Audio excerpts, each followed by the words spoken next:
अस्सलाम वालेकुम दोस्तों, क्रिप्टो मार्केट के अपडेट के साथ मौजूद हूँ। बिटकॉइन में क्या चल रहा है वही हम डिस्कस करने जा रहे हैं। और कल की वीडियो के अंदर मैंने आपको एक शॉर्ट भी दी थी, तो वो भी ट्रिगर हमारी हो चुकी है। 72,500 पे हमने ये ट्रिगर दिया था और बिटकॉइन उसके बाद लगभग नीचे आया है तकरीबन 71,400 पे। तो हम यहाँ पे लेते हैं अगर इस मूव को, तो 1.5% की मूव थी जो नीचे आई है। पर बहरहाल अभी तक हमारा फर्स्ट टारगेट हिट नहीं हुआ। पर यहाँ पे कुछ चीज़ें हैं जिनकी वजह से पहले तो मैं आप लोगों को कहूँगा कि अभी के लिए मैं ये अपनी ट्रेड जो है ना, जो मैंने ओपन की थी, इसको ब्रेक इवन पे क्लोज कर रहा हूँ। ब्रेक इवन कह लो, प्रॉफिट कह लो। मैं 1-1.5% को तो है प्रॉफिट कहता ही नहीं हूँ, बट यहाँ पे जाहिर है प्रॉफिट प्रॉफिट होता है। तो अभी के लिए बहरहाल मैं इसको क्लोज कर रहा हूँ। रीज़न क्या है मैं वीडियो में आगे चल के आपको बताता हूँ, बट अभी के लिए वीडियो स्टार्ट इस चीज़ से मैं कर रहा हूँ कि अभी के लिए मैं इस ट्रेड को ब्रेक इवन पे क्लोज कर रहा हूँ। अब इसके बाद अगर मार्केट नीचे जाती है अगर, तो वहाँ पे किसी नए ट्रिगर की सूरत में हम जो है शॉर्ट देख लेंगे। बट फिलहाल के लिए क्योंकि यहाँ पे जो इनके मुज़ाकरात हैं ईरान और यूएसए के, वो अभी चल रहे हैं, कुछ यहाँ पे पॉजिटिव खबरें आई हैं, तो मैं फ़िलहाल रिस्क लेना नहीं चाह रहा। और स्ट्रेंथ को शॉर्ट करने का मैं कभी कायल रहा ही नहीं हूँ, चाहे मुझे प्रॉफिट मिले ना मिले। मेरा मेन मकसद होता है कि मेरा पोर्टफोलियो जो है बहरहाल वो महफूज रहे, और ट्रिगर मिलेगा तो दोबारा ले लेंगे, वो टेंशन की क्या बात है। तो बहरहाल यहाँ पे चलते हैं दोस्तों, आगे बढ़ते हैं वीडियो के अंदर। और यहाँ पे जो इंपॉर्टेंट फंडामेंटल्स है पहले हम वो डिस्कस करेंगे, दोबारा आएंगे चार्ट पे और बताऊंगा क्यों मैंने शॉर्ट जो है फिलहाल के लिए बंद की है। तो यहाँ पर कुछ चीज़ें हैं दोस्तों फंडामेंटली जो आपको बताना चाहूँगा। पहली चीज़ ये दोस्तों, कल जो है काफ़ी बुरी खबरें मिली हमें कि जहाँ पे इजराइल ने एक मैसिव अटैक किया था और 250 बंदे जो है उसमें शहीद हुए लुबनान के अंदर। और उसके बाद ईरान ने कहा था कि भाई लुबनान के अंदर जंगबंदी जो है वो हमारी डील का हिस्सा था, जो कि नहीं हुआ। तो हम भी जो है स्टेट ऑफ हॉर्मुज़ जो है फौरी तौर पे बंद कर रहे हैं। और उसके बाद कुछ पसे पर्दा चीज़ें हुई हैं जो ज़ाहिर हमारे सामने नहीं आई हैं। और अभी रिसेंटली ईरान ने फिर एक और यहाँ बयान दिया है कि भाई अभी तो हम बहरहाल इस्लामाबाद नहीं पहुँचे हैं मुज़ाकरात के लिए, बट स्टेट ऑफ हॉर्मुज़ जो है फ़िलहाल हमने ओपन कर दिया हुआ है। और इवन यूएसए के लिए भी ओपन है, अगर वो यहाँ पर आकर कोई इश्तिहार अंगेज़ी ना करे और दुश्मनी जाहिर ना करे। तो यहाँ पे बहरहाल ईरान ने एक पॉजिटिव कदम उठाया है। हालांकि जो डील थी कि भाई लुबनान के अंदर जंगबंदी होनी चाहिए, वो नहीं हुई है। बट बहरहाल यहाँ पे ईरान भी जानता है कि ये जंग जो है किसी के हक में नहीं है, तो चाह वो रहा है कि भाई कोई बातचीत हो जाए, अच्छी हो जाए। तो इसीलिए यहाँ पर इसने फिलहाल के लिए कदम उठाया है। बट इसके जवाब में अभी ट्रंप का बयान आया है और उसने कहा है कि भाई ईरान के लिए बेटर है कि वो जो है ना स्टेट ऑफ हॉर्मुज़ पे टूल मत ले। बहरहाल यहाँ पर दोस्तों आपस में बयानबाजी चलती रहेगी और असल चीज़ जो होनी है वो होनी है इस्लामाबाद में, जहाँ पे मीटिंग के लिए बैठेंगे, मुज़ाकरात होंगे। और उसके बाद कोई अच्छी खबर आएगी तो हम पहले ही डिस्कस कर चुके हैं कि भाई बिटकॉइन जो है मज़ीद पुश जो है ऊपर की तरफ ले सकता है। बट किसी भी बुरी खबर की सूरत में ऑयल जो है पंप करेगा और बिटकॉइन जो है स्ट्रेट फॉरवर्ड डंप करेगा। एनीवेज यहाँ पर दोस्तों अगली जो बड़ी अपडेट हमारे पास वो है इसराइल की तरफ से। और इसराइल जो है, जो कि अमेरिका का नाजायज़ बच्चा है, वो अपने अब्बा जी की बात नहीं मान रहा है। और जहाँ पे अमेरिका कह रहा है कि भाई बात हमारी हो चुकी है, कल भी इन्होंने बयान दिया था ये ट्रंप ने कि भाई इसराइल से बात हुई है और उनसे बात ये हुई है कि आप जो है फ़िलहाल लेबनान पे हमले ना करो या बहुत कम कर दो। तो उन्होंने हामी भरी है और कहा है कि आप बातचीत कर लो, हम भी चाह रहे हैं आपकी डील हो जाए। बट हम ये डिस्कस कर चुके हैं पहले ही कि भाई इसराइल जो है किसी भी तौर पर खुश नहीं है इस जंगबंदी से, इस सीज़ फायर से। तो पूरी ट्राई वो कर रहा है कि नाकाम हो जाए।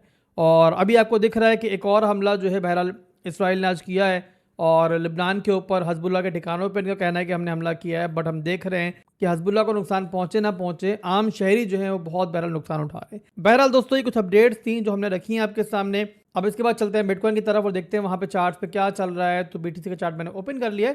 अब यहाँ पे दोस्तों क्या रीज़न है, तो रीज़न सिंपल है। एक तो बताया मैंने वीडियो के शुरू में ही आपको कि भाई जो इस टाइम मुज़ाकरात वगैरह चल रहे हैं, जो फंडामेंटली सिचुएशन चल रही है, वहाँ पर कभी अच्छी खबर मिल रही है, कई बुरी खबर मिल रही है। बट ओवरऑल जो सीज़ फायर है वो अमेरिका और ईरान के दरमियान अभी भी कायम है। आगे चल के रहे ना रहे, हमें क्या खदशात हैं, हमें क्या लग रहा है, वो साइड पे करो। बट फिलहाल के लिए शॉर्ट टर्म के अंदर जो मार्केट की मूवमेंट है उसके हिसाब से ये इंपॉर्टेंट है कि सीज़ फायर जो है ईरान और अमेरिका के दरमियान कम से कम जो है कायम है और ईरान के ऊपर हमले फिलहाल नहीं हो रहे। और इसी रीज़न की वजह से भी क्या दिख रहा है कि ब्रेंट ऑयल जो है वो भी यहाँ पर जो है अभी नीचे की रेंज के अंदर ही है।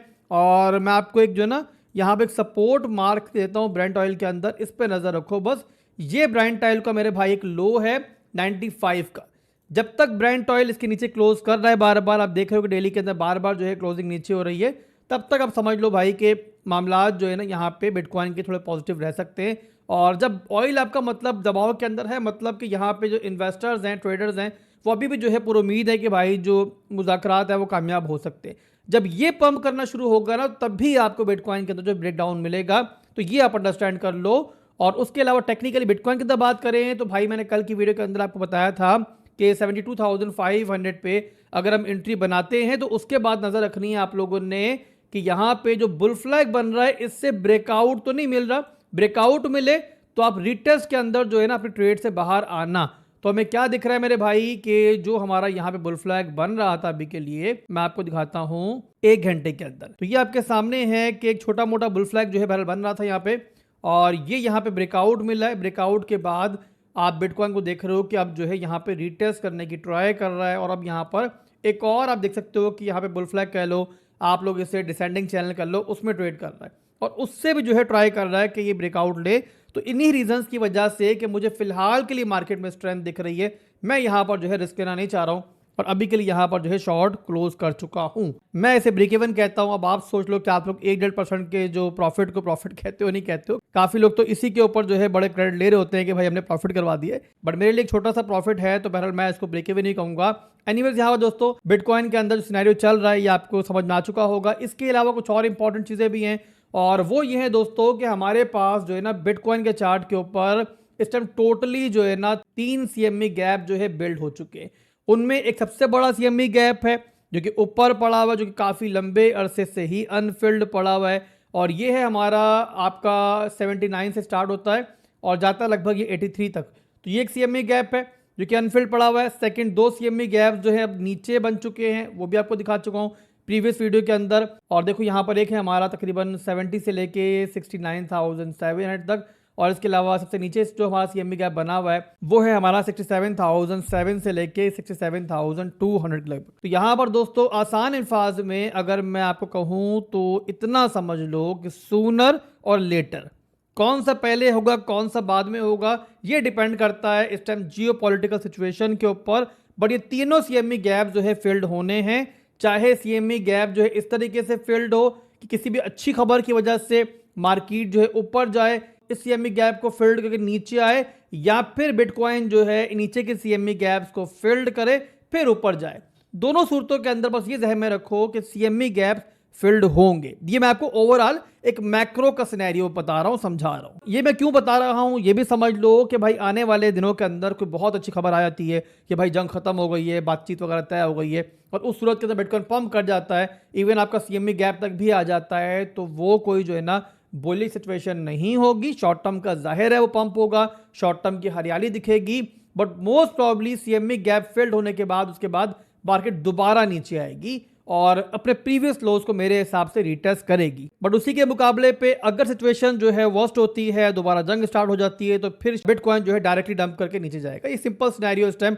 और मैं जानता हूं कि आप बोलोगे आसिफ भाई अगर मगर बहुत है आज के एनालिसिस के अंदर, बट भाई सिचुएशन नहीं ऐसे चल रही है कि फंडामेंटली चीज़ें इतनी गिचड़ बिचड़ हुई हैं कि सब अगर मगर जो है वाकई ही में बहुत ज़्यादा है। तो यहाँ पे इसी रीज़न की वजह से फिलहाल की सिचुएशन के अंदर कुछ दिन कम से कम कि जब तक ये मुज़ाकरात जो है ऑफिशियली स्टार्ट नहीं हो जाते, अपनी पोजीशंस को संभल के लेके चलो, और यहाँ पे कोई भी पोजीशन ओपन करते हो स्टॉप लॉस टाइट रखो, इनवैलिडेशन रखो, लॉस से नहीं घबराओ, और बस रिस्क अपने मैनेज करके चलो। ये मेरा मशवरा है आपको फिलहाल के लिए। बाकी इंशाल्लाह दोस्तों अभी के लिए छोटी वीडियो बना के आप तक पहुंचानी है ताकि फौरी तौर पे आप तक पहुंच जाए, और उसके बाद इंशाल्लाह शाम में एक और वीडियो बनाऊंगा कल की तरह ही, और इंशाल्लाह उसमें बिटकॉइन को और ट्राई करेंगे, कुछ ओल्ड कॉइन्स को डिस्कस करें। कुछ ओल्ड कॉइन्स के अंदर बहुत अच्छी मूवमेंट मुझे दिख रही है, तो ट्राई करेंगे कि शॉर्ट टर्म के लिए यहाँ पे कोई पोजीशन वगैरह पकड़ें और छोटा मोटा प्रॉफिट बनाने की ट्राई करें। मिलते हैं इंशाल्लाह। अल्लाह हाफिज़।